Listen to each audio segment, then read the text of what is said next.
tous les mondes dépendent du saint nom. Alors qu'il se promène dans les champs, Rabbi Shimon dit au rabbin que tout dans le monde sert le monde d'une manière ou d'une autre, et qu'il ne faut rien traiter avec mépris. Même les choses qui semblent nuire au monde sont en fait bonnes car elles servent le monde d'une manière ou d'une autre. 320. Celui qui maudit son Elohim portera son péché. Vayikra à 24h15. Rabbi Tchak a commencé par « Écoute, ô mon peuple, et je témoignerai contre toi, ô Israël, si tu m'écoutes, il n'y aura pas de et l'étranger parmi toi, et tu n'adoreras pas de et l'étranger. » Tehillim 82.9-10. Il demande, puisqu'il est écrit il n'y aura pas de et l'étranger parmi vous, que signifie vous n'adorerez pas de et l'étranger? Et il répond, il n'y aura pas de et l'étranger parmi vous. Cela signifie qu'il ne faut pas permettre au mauvais penchant d'entrer en soi, car celui qui vient s'y joindre, et l'étranger habite en lui. Car lorsque l'homme s'y joint, il en vient rapidement à transgresser les paroles de la Torah et à transgresser la foi dans le saint nom. Puis il en vient à se prosterner devant un et l'étranger. Il est donc dit, il n'y aura pas de et l'étranger parmi vous. Si vous n'aurez pas de et l'étranger parmi vous, vous ne viendrez pas vous prosterner devant un et l'étranger ou transgresser la foi dans le saint nom. C'est le sens de tu n'adoreras pas de et l'étranger, qui est la mauvaise foi de l'homme. 321. Par conséquent, celui qui maudit son Elohim peut prétendre qu'il a maudit ce et l'étranger, le mauvais penchant qui repose sur lui par moment, et nous ne pouvons pas savoir si ces paroles sont vraies ou non. Par conséquent, il portera son péché seulement. Mais celui qui blasphème le nom d'Hachem sera certainement mis à mort. Vayikra à 24h16. 322. Rabbi Yehuda dit, si c'est ainsi qu'il parle de l'inclusion du péché, pourquoi est-il écrit, portera son péché? Il aurait fallu dire, son péché est pardonné. Il lui dit, c'est comme si on disait mon Elohim de façon vague, comme nous l'avons dit, sans préciser s'il s'agissait d'un Elohim étranger, ce qui est l'inclusion du mal. Par conséquent, il ne peut pas être écrit que son péché est pardonné car la question est douteuse. Rabbi Shia a dit, celui qui maudit son Elohim est dit en général, sans spécifier. Un tel homme devra certainement porter son péché et ne pas être puni. Mais celui qui blasphème le nom d'Hachem sera certainement mis à mort, car c'est la source de la foi de chacun. Il n'a pas le droit de plaider pour lui-même. Il ne peut pas prétendre qu'il s'est référé à un autre Elohim. 323. Rabbi Yossi dit, c'est sûrement ainsi, car ce nom, Yudevave, est la foi des êtres supérieurs et inférieurs. Tous les mondes sont fondés sur lui. Des milliers et des dizaines de milliers de mondes de désirs sont suspendus à une petite lettre, qui est Yud, et des milliers et des dizaines de milliers sont suspendus à chaque lettre et s'élèvent pour être reliés à la foi, qui est Malkout. Tout ce que les êtres supérieurs et inférieurs n'ont pas compris est caché en eux, et la Torah sort d'eux. Ce monde est le monde à venir, lui et son nom sont un. C'est pourquoi il est écrit, je prendrai garde à mes voies, afin de ne pas pécher avec ma langue. Tehillim 39 2.2, et ne laisse pas ta bouche faire pécher ta chair. Kohélet 5 2.5.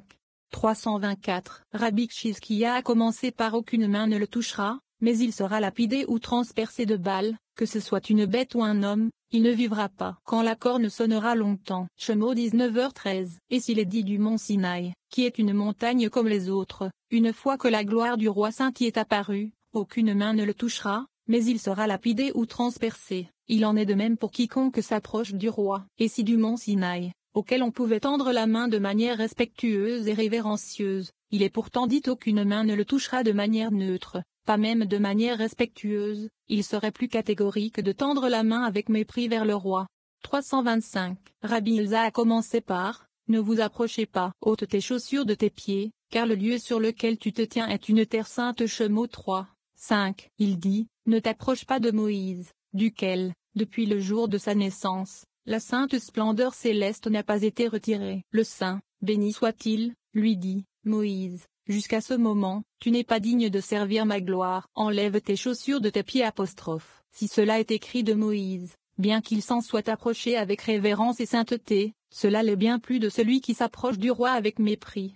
326. Rabbi Abba a dit, celui qui maudit son Elohim portera son péché. Viens voir, lorsqu'Israël vivait en Égypte, il connaissait les ministres du monde nommés sur les autres nations. Chacun avait sa propre idole. Une fois qu'ils se sont reliés au lien de la foi et que le Saint, béni soit-il, les a attirés vers son service, ils les ont quittés et se sont rapprochés de la sainte foi céleste. C'est pourquoi il est écrit, quiconque maudit son Elohim, c'est-à-dire l'un des 70 ministres, même s'il s'agit d'idolâtrie, puisque je les ai désignés comme ministres pour guider le monde, quiconque les maudit et les profane, portera son péché assurément, car c'est par mon pouvoir qu'ils existent et qu'ils guident les gens dans le monde. Mais celui qui blasphème le nom d'Hachem sera certainement mis à mort. Vayikra 24h16. Il n'est pas écrit qu'il portera son péché, comme c'est le cas pour les 20 ministres, mais il sera certainement mis à mort. Il sera mis à mort dans ce monde et mourra sûrement dans le monde à venir. Pour ce qui est de ces 20 ministres, il est écrit qu'il portera son péché, parce qu'il se comporte avec mépris envers mon œuvre, envers mon serviteur que j'ai désigné, ce qui est interdit. Mais il n'est pas puni de mort pour cela. 327. Rabbi Shimon marchait sur le chemin avec Rabbi Elazar, Rabbi Abba, Rabbi Shia, Rabbi Ozi et Rabbi Yehuda. Ils atteignirent un sillon rempli d'eau. Rabbi Ozi traversa l'eau tout habillé. Il dit, les sillons et les canaux d'eau faits, que les gens font dans leurs champs pour que l'eau coule, je voudrais qu'ils n'existent pas. Rabbi Shimon lui dit, il t'est interdit de le dire. Il sert les gens, et on ne doit pas traiter avec mépris ce qui sert le saint, béni soit-il, même si c'est dangereux. Ceci est d'autant plus vrai si les actions sont vraies, comme ces canaux dans les champs qui existent selon les lois de la providence céleste, c'est-à-dire que cette action a une racine ENO. 328. Il ouvre et dit, et Elohim vit tout ce qu'il avait fait, et voici, c'était très bon. Bereshit 31. Et Elohim vit tout ce qu'il avait fait et dit en général, y compris même les serpents, les scorpions et les moustiques, même ceux qui semblent nuire au monde, il est écrit d'eux tous, et voici, c'était très bon. Ils servent tous le monde et le guident, même si les gens ne le savent pas. 329. Pendant qu'ils marchaient, ils virent un serpent se déplacer devant eux. Rabbi Shimon dit, il va sûrement faire un miracle pour nous. Le serpent se déplaça rapidement devant eux et s'en mêla avec une vipère au milieu de la route. Ils se sont battus et sont morts. Lorsqu'ils les atteignirent, ils virent les deux gisants sur la route. Rabbi Shimon dit, béni soit le miséricordieux qui nous a fait un miracle. Car quiconque le regarde, le vipé, lorsqu'il est vivant, ou qu'il regarde un homme, celui-ci ne peut en être sauvé, et encore plus il s'en approche. Il a récité sur elle, aucun malheur ne t'atteindra, aucune plaie ne s'approchera de ta demeure. Tuilim 91 2.10. Le saint, béni soit-il, se sert de tout pour ses courses, et nous ne devons pas traiter à la légère ce qu'il a fait. C'est pourquoi il est écrit, Hachem est bon pour tous, et sa miséricorde est sur toutes ses œuvres. Toutes tes œuvres te loueront. Hachem Teilim 145 2.9-10. 44. La tulipe et le lys. Rabbi Shimon parle de la relation spéciale que Dieu entretient avec la congrégation d'Israël. Il dit que Malkou est le lys des vallées parce qu'elle change, tantôt vers le bien, tantôt vers le mal, tantôt vers le jugement et tantôt vers la miséricorde.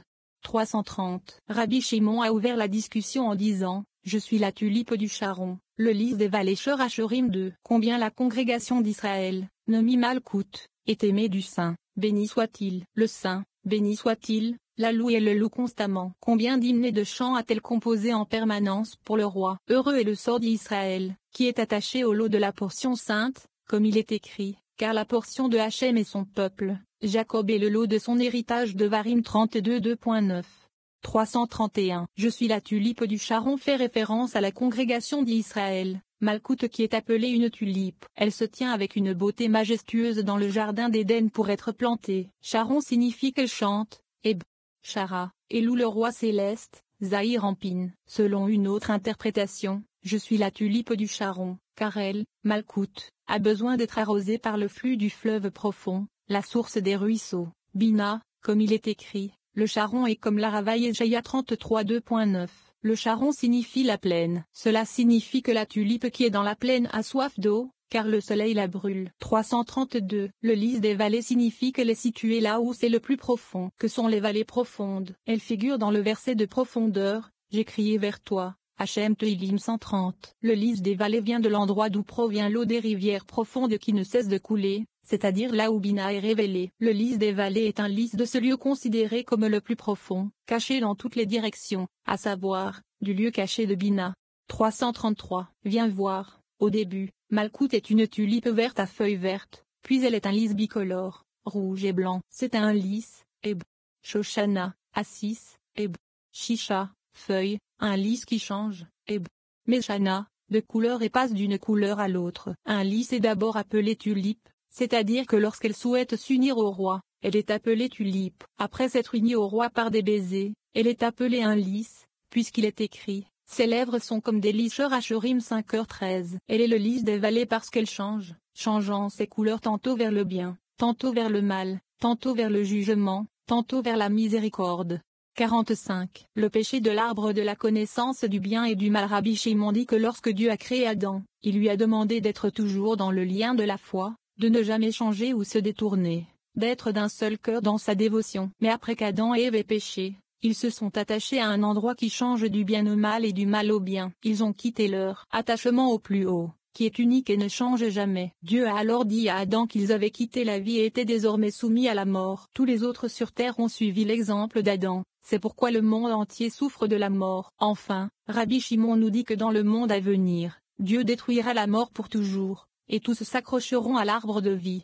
334. Et quand la femme vit que l'arbre était bon pour la nourriture et qu'il était un plaisir pour les yeux. Bereshit 3:2.6. Venez et voyez, les gens ne savent pas, n'observent pas ou ne font pas attention que lorsque le Saint, béni soit-il, créa Adam et l'honora d'une gloire suprême, il lui demanda de s'attacher à lui, afin qu'il soit unique, d'un seul cœur, dans un lieu de dévotion unique, qu'il ne change pas et ne se transforme pas, mais qu'il soit dans ce lien de la foi unique, à laquelle tout est attaché. C'est le secret de l'arbre de vie au milieu du jardin. Bereshit 2:2.9, à savoir Zahir Anpin appelé l'arbre de vie, pour qu'il soit attaché à lui, car il n'a pas la dualité du bien et du mal.